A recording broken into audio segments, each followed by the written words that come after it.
Okay, it's 7:30. If there's anybody out there watching live, thanks for tuning in. I'm welcoming everybody to the Lehigh Valley Permaculture Guild online meetup. We're using Google Hangouts, and there is a live stream via YouTube as well as through Google. If anybody would happen to join in, actually, I don't see anybody in the Google room right now, so I won't bother pointing out some of the features, but we'll make use of those for some future events. If I see anybody come online, I'll point them out. Anyway, thanks for joining us. If you're watching this recorded later, please feel free to hop up on our meetup.com page and post comments or messages to me in regards to anything that we present tonight. I started this group last year. Actually, we just crossed the 1-year threshold a few weeks ago, and I started out of a desire to meet up with more people who were interested in doing permaculture-based projects in the Lehigh Valley. I was inspired basically by some co-students of mine in the Jeff Lawton online PDC. And unfortunately, they're not able to be with us right now. One's actually furthering his permaculture education out in California, and wish JC some best wishes out there. We've grown a significant amount. In fact, I think I looked this morning and there were 118 members in the meetup group. And that's great, except that once you cross the 50-person threshold, you need to start paying Meetup a lot more money than the initial just simple startup, and you get to use it for $50. Right now, we're paying $180 per year, billed in 6-month increments, and my wife and I have paid that personally over the last cycles. So there definitely is an expense in running this group. So we're hoping to find ways to defray some of that cost so it isn't completely a financial burden to us. I consider an investment into finding out what people are doing. I certainly look forward to the fellowship and co-learning experiences that we're having through the group. But we certainly do hope that there's ways that we can cut that cost. I'm not really sure how to do that. And that's some of the things I wanted to present tonight, and to see if there was anybody who had comments as to what they think would be good. One of the options with meetup.com is you can charge for membership. And if we would do that, when you sign up, you would be asked to make a donation. And if you didn't, you wouldn't necessarily be able to become a member. I kind of don't want to do that because I think it could be a roadblock to getting new members involved. But I also want to see people committed to the program. One of the things that we see right now and is a little discouraging is for tonight's hangout, we had, I think, 5 people sign up. And that's great, except there is 118 members, and only 5 people being able to do a virtual meetup was a little disappointing. So to look at the cost involved with meetup.com and be personally responsible for that, it kind of just, it makes me a little disappointed that there isn't a little bit more investment for people to just say, hey, we want to sign up and we want to be part of the group. Because anybody can sign up, and it just pushes the total up and up and up, and that's when you start to incur additional costs with that. So one of our thoughts is to have small nominal fees that go with some of the demonstration events, and then use that to defray the costs. Since I now see that there are some live viewers, I'm going to point out over here, if you're looking at the screen, I'm hoping my finger is going the correct direction, and I believe Google does this for me. There is a Q&A page. You should be able to type questions over there, and if I see something pop up during the course of the evening, I'm going to try and answer those questions live, and that's kind of the whole point in having this Google Hangout type setup. So moving forward, we're going to look at ways to defray some of the costs with Meetup. We have looked at doing a website and using some other sign-up tools. We still are confident that Meetup is the right place for us to hold our online presence. It is a place where a lot of people are looking for online information about local groups. It provides proximity. And that's one of the reasons we think it's best to stay there. The other reality with it is the cost of putting together a website, hosting it, looking at doing some form of content management, contact management, scheduling system, and the amount of time involved in setting all that up. I really value my time, and the $180 probably is not so bad when you look at some of those things. If we had somebody in the group that was willing to take that on, that would be great. But for right now, we're going to stick it out with Meetup. So that being said, over the last year, my wife and I have struggled a big amount. I'll be honest with you. We've really had a tough time keeping up with all of our commitments. There have been a lot of things going on where we both have gotten significantly busier at work. We've had a lot of organizations that we participate in, and we're really hoping that through the course of this year, we can kind of get a little bit better control on that. We want to be able to do some of the things that we planned on doing at our home and homestead, and we didn't last year because we were committed to doing things with some of these organizations locally, including this group. We did host an event here. We did a hugel build. It was great, but it really wasn't something that was part of our original plan for the property. It was just something we thought would be a great idea to use as a group outing. So we're going to be a little selfish with our time, and we're making a conscious decision not to let all of our other commitments overwhelm us and take over and not let us get the things done we've set out to do here at the home and homestead. So even though I said we're going to be a little selfish, it's quite the opposite. And that's what we're going to talk about tonight as far as some of the events that I'm planning to host here as part of the Lehigh Valley Permaculture Guild. We're going to concentrate on doing events that are permaculture oriented, wonderful introduction events for people who are new to permaculture, opportunities for people who have already done a PDC or have worked in a permaculture aspect to come out and participate and teach others. So we're going to talk about some of those things and the plans that we have, at least for the next couple months. So first thing we're going to be doing, April 9th, we already have it on the Google or on the meetup.com page. We're going to do one called Making the Grade, and we're going to be looking at reading the landscape.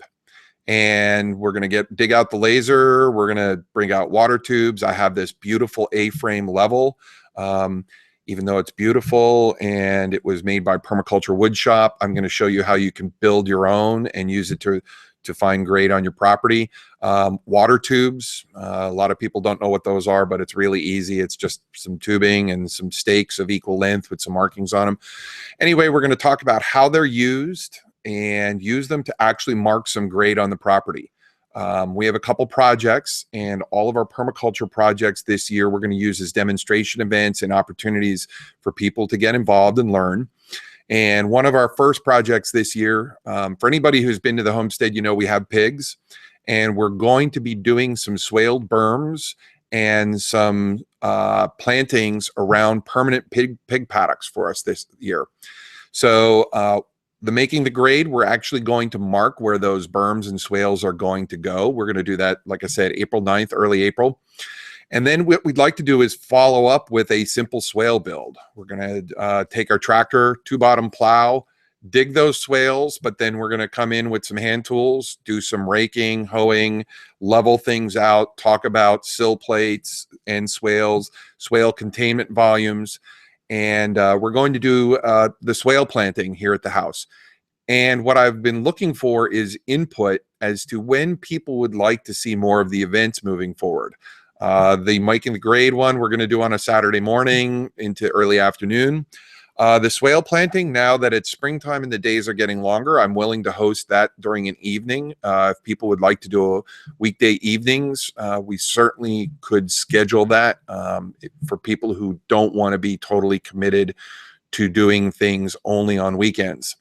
So the swale build will be coming up, and that will we hope to put on the schedule. I'm going to look for comments in the meetup.com messages over the next 4 or 5 days before I put that calendar listing on. We'll take a look and see if anybody has any comments regarding whether they like to be on weekends or if they're willing to do some weekday evenings, and we'll put that on the calendar, but we're hoping to do that before the end of April.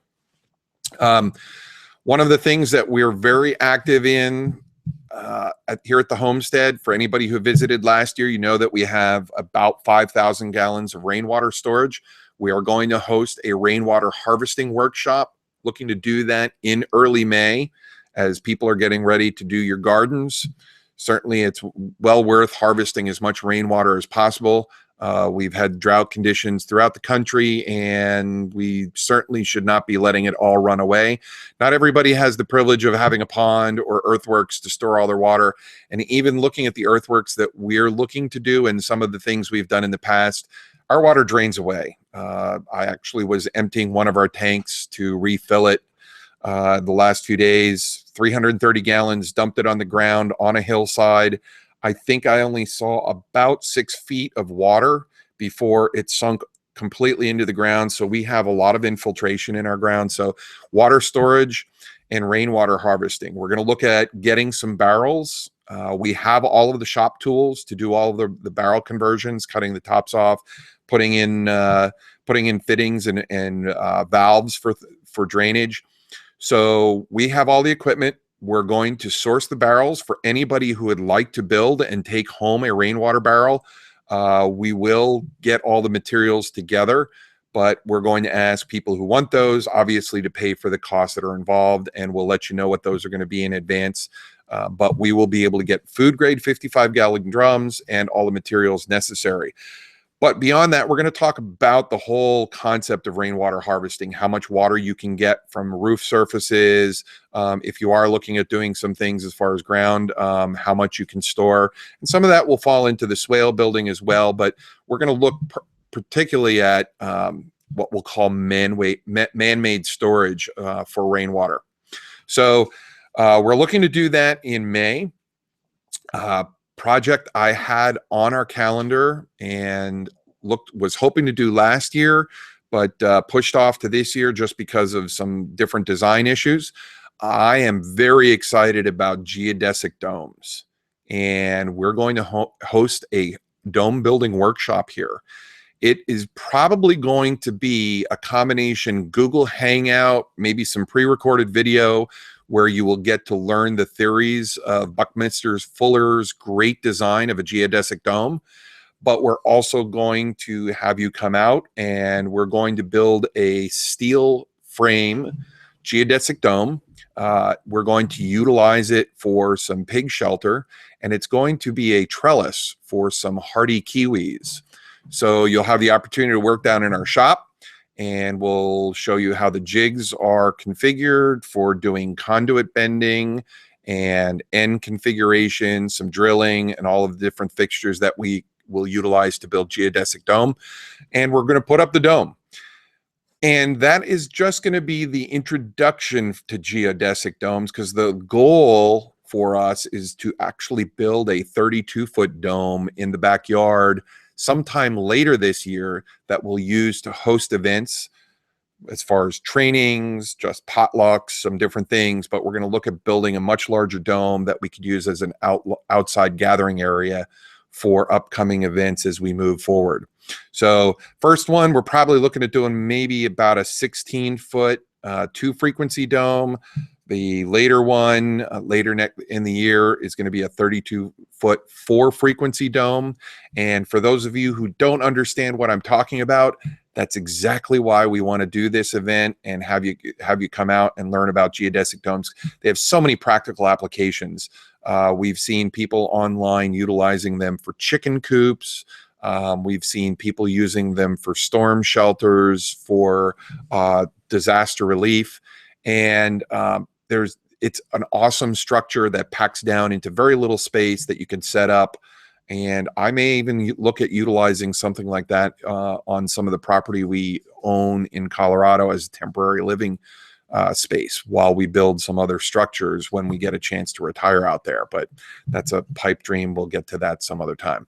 So domes, looking to hopefully do that in maybe late May or June. Something we've been buying lots of over the last 2 years, plants. What kind of permaculture person doesn't like plants? We got a lot of plants here. In fact, that was one of those things where we got completely overwhelmed last year. We still have about 150 things in nursery pots still sitting outside in our nursery area that never got planted in the ground.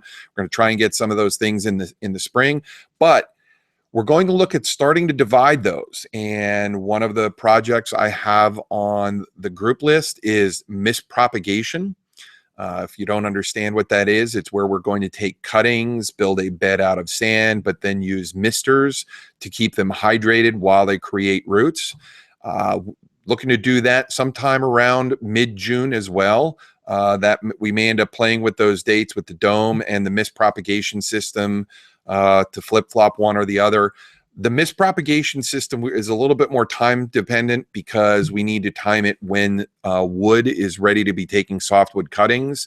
And with the warm spring we've had, our softwood cutting time is probably going to be a little earlier than originally planned. I was hoping to do that event later in June, but just the warm weather we've had, we're thinking that softwood cutting probably is going to need to be done a little earlier in June.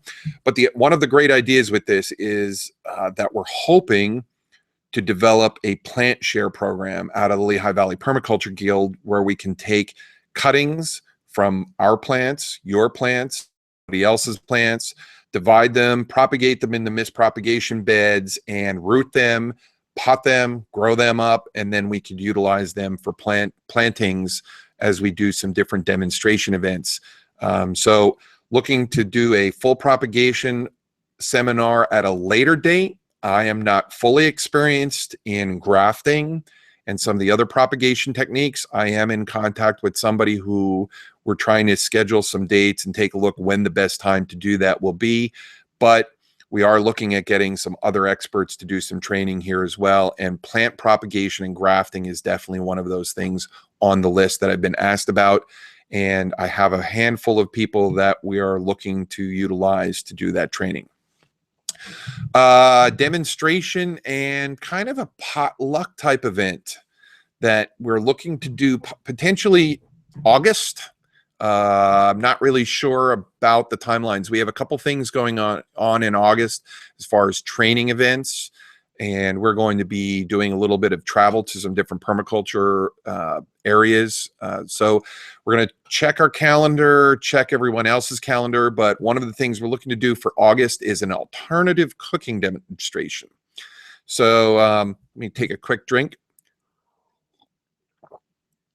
So alternative cooking, we have a lot of different tools, sun oven, some different solar cooking tools, rocket mass heater stoves and grills. And this would be a perfect opportunity on a good sunny day to get together and do some demonstration of solar and alternative cooking methods, and also look at have some fellowship and just hanging out and gathering with people in our group. But it is going to be weather dependent, so we'll probably need to put a rain/cloud date in there. So when we schedule that, if it is not going to be nice weather on our original date, we'll probably have to push that one off.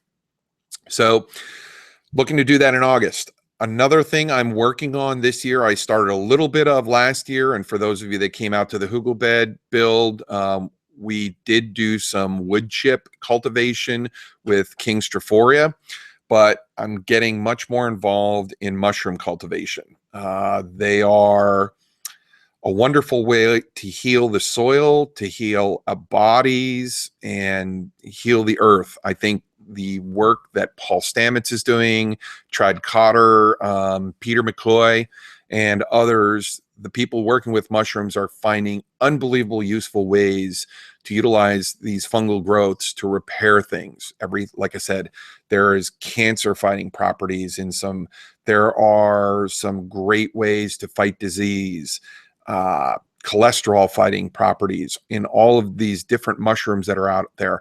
Some of them are easy to cultivate, and the ones that we're going to do a cultivation workshop on are probably going to be limited to oyster, king strophoria, and shiitake. They all use different cultivation and substrates to grow on, but I am not a mushroom foraging expert. So don't ask me to identify your crazy mushrooms that you find in your yard.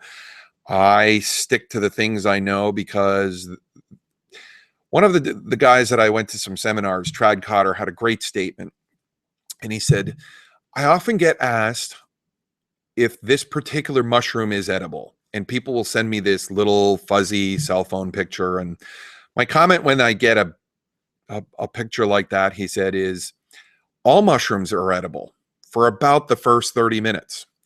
And his point was that, you know, there are a lot of poisonous ones out there, and you'll feel the side effects later, and the severity of them can range from mild to extremely potent, possibly even deadly.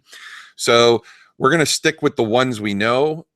Those three are very easy to cultivate, and they're very easy to identify. So once again, oyster, shiitake, and king strophoria. Like I said, they have different techniques, different substrates, and we'll take a look at doing that possibly in early September. Following on into our fall workshop plans will be harvest preservation. You know, once we get into September and October, produce is bountiful. The farms are full and flush with all kinds of things. Farmer markets are filled with lots of produce. We're going to look at ways to preserve that and host a workshop here that will be specifically about canning, dehydrating, and we're going to do some fermentation. So if everything works out, we might be planning a bit of a salsa party, getting some tomatoes, peppers, and can gather the group together. We'll do a little pepper chopping, tomato chopping. We'll do a big batch canning, and everybody will be able to go home with a case or a few jars of salsa. But we'll work on some different techniques to do as far as canning, dehydrating, and fermentation. So that's one of the things we'd like to do when the crops are coming in. So we're looking to do that particularly around the late September, early October timeframe.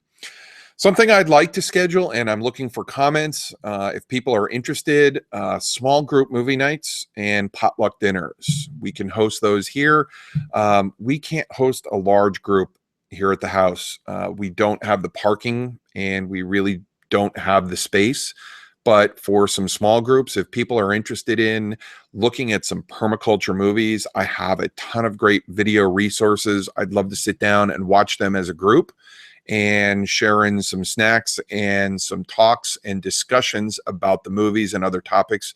So we looking at maybe doing a weeknight, specifically maybe, I don't know what the day or date cycle will be, but what I'd like to do is maybe do that monthly, and we can pick like the third Tuesday of every month, or, you know, the fourth Friday or the second Monday, or whatever works out for anybody's schedule that would like to get involved in that. For the first movie, I actually have full distribution permission. Actually, if we wanted to do a public viewing and I had a place to do it, which I haven't been able to find, I have permission from Justin Rhodes, who did the movie Permaculture Chickens. It's about 2 hours and 20 minutes.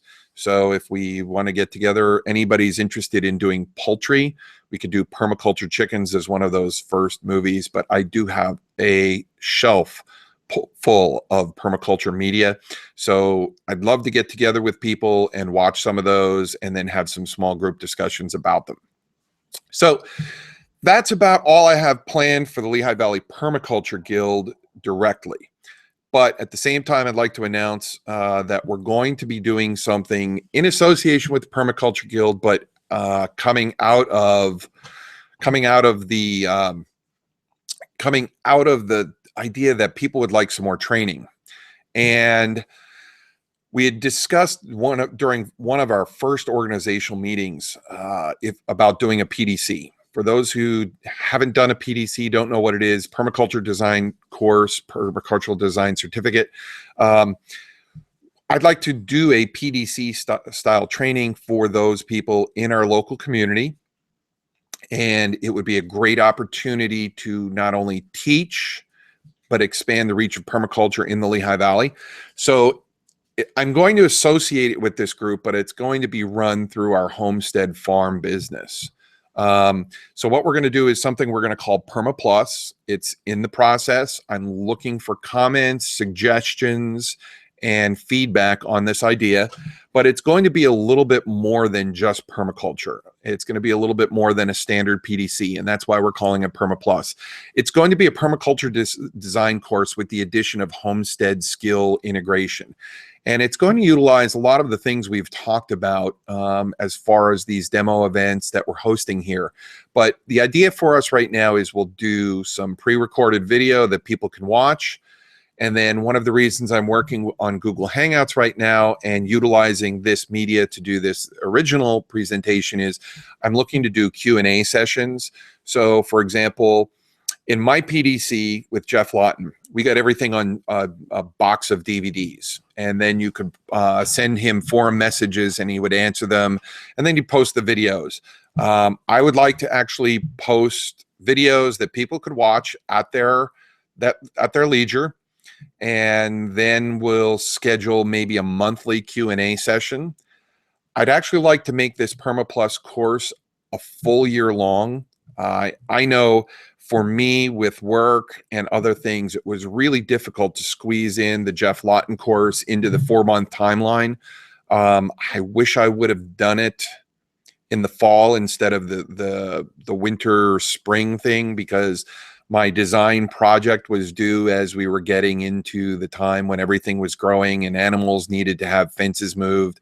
So we're going to break it up over a full year. So the lessons will be sort of monthly, but one of the things that I like with going to some different trainings is the hands-on experiences.